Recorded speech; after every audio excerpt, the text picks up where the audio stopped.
મિત્રો, સ્વાગત છે તમારું અમારી યુટ્યુબ ચેનલમાં. જે આપણે બ્લડ પ્રેશર વિશે આપણે જે 6-7 નુસ્ખાઓ અલગ અલગ બતાવીશું. જે એકદમ ઘરમાં છે, સામાન્ય છે અને બેઠા બેઠા પણ થઈ શકે છે અને ખૂબ જ મહત્ત્વના છે.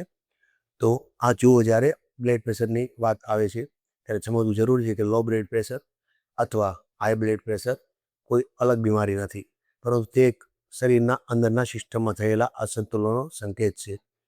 જો આપણે શરીરનું યોગ્ય ધ્યાન ન રાખીએ તો બ્લડ પ્રેશર ધીમે ધીમે વધતું જાય છે.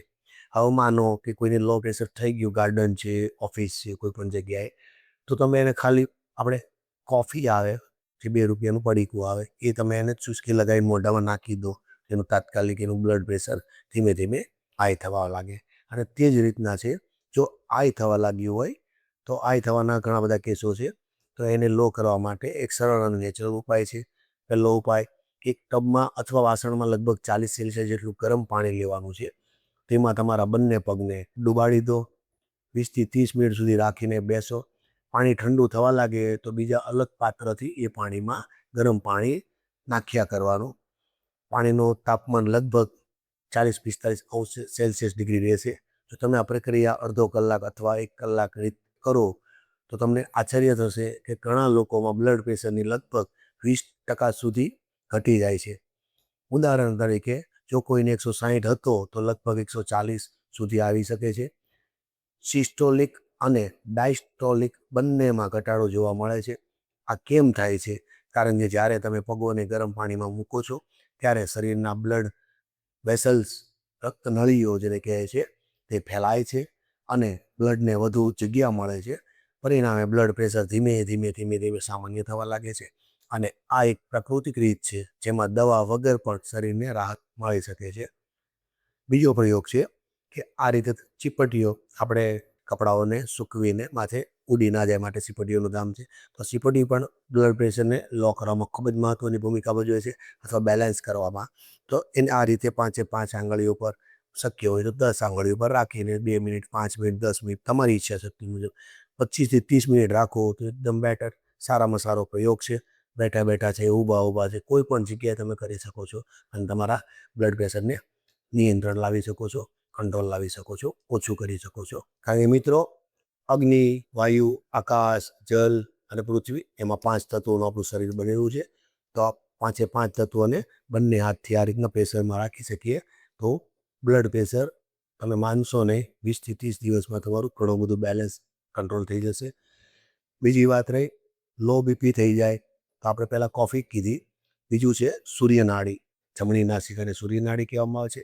તો એનાથી 2 મિનિટ, 5 મિનિટ, 10 મિનિટ તમારે તો સૂર્યનાડી ચાલુ કરીને તમે શ્વાસ ઊંડા અંદર ખેંચશો, તેમજ બહાર ફેંકશો, એ રીતના ક્રિયા ચાલુ કરી દેશો જમણી નાસિકાથી, જેને સૂર્યનાડી કહે છે. તો પણ તમારી બીપી લો હશે તો હાઈ થઈ જશે.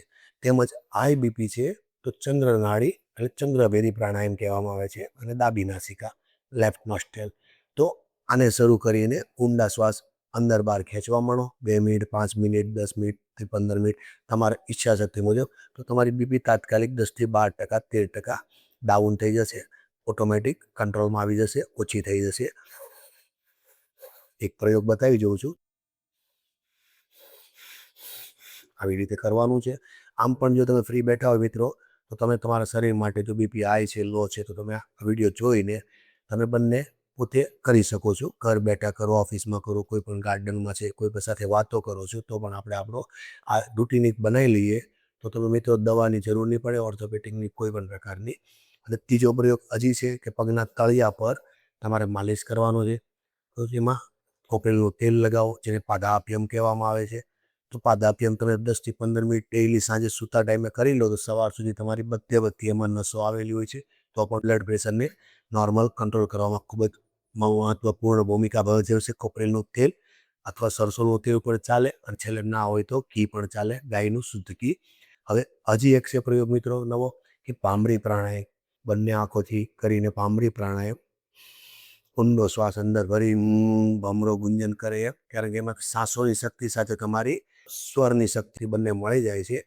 તો એ બંનેના કારણે એમ હૈયા ઓ કરીએ છીએ ત્યારે કેવી અલગ પ્રકારની શરીરમાં સ્ફૂર્તિ ઉત્પન્ન થાય છે, જુસ્સો આવી જાય છે. બરાબર, કોઈ પણ કાર્ય આપણે કરી શકશું એવી સારી ભાવના આવી જાય છે. તો એ પાંબરી પ્રાણાયામ કરવાથી પણ ઊંડો શ્વાસ અંદર કરી ભમરાજી ગુંજન કરી ધ્યાન તમારું કપાળ પર આગળ ચક્ર પર રાખેલું ત્યાં રાખી અને કરીને ગુંજન કરશો તો આવું કરવાથી પણ તમારું બ્લડ પ્રેશર 100% નોર્મલ થઈ જશે. હવે હજી એક પ્રયોગ છે કે આપણી કાળી દ્રાક્ષ આવે છે ઘરે, કાળી દ્રાક્ષ એ સૂકી, તો તેના 25 દાણા પલાળી દેવાના સાંજે, એને સવારમાં નળના કોટે પાણી પી જવાનું છે અને 25 કાળી દ્રાક્ષના દાણાને ચાવીને ખાઈ જવાના છે. તો આ પ્રયોગ પણ કરશો તો પણ તમારું બ્લડ પ્રેશર ઘણું બધું નોર્મલ થઈ જશે. અને એમાં પણ જો જમ્યા પહેલાં અડધી ચમચી સૂંઠ, જેનો મેં પ્રયોગ કરેલો જે ડાયાબિટીસ માટે મેં આગળના અમારો વિડીયો બનાવેલો છે, તો એ અડધી ચમચી સૂંઠ લેશો જમ્યા પહેલાં, તો એ સોનામાં સુગંધ ભેળવા જેવું કામ કરશે અને તમારું બ્લડ પ્રેશર પણ નોર્મલ થશે અને ડાયાબિટીસ પણ નોર્મલ થશે. પણ યાદ રાખો મિત્રો કે જો તમે કુદરતી રીતો અપનાવો અને સાથે સાથે ખોટી આદતો જેમ કે ખરાબ ખોરાક, બેઠાડું જીવન સારું રાખો તો ફાયદો ઓછો થશે.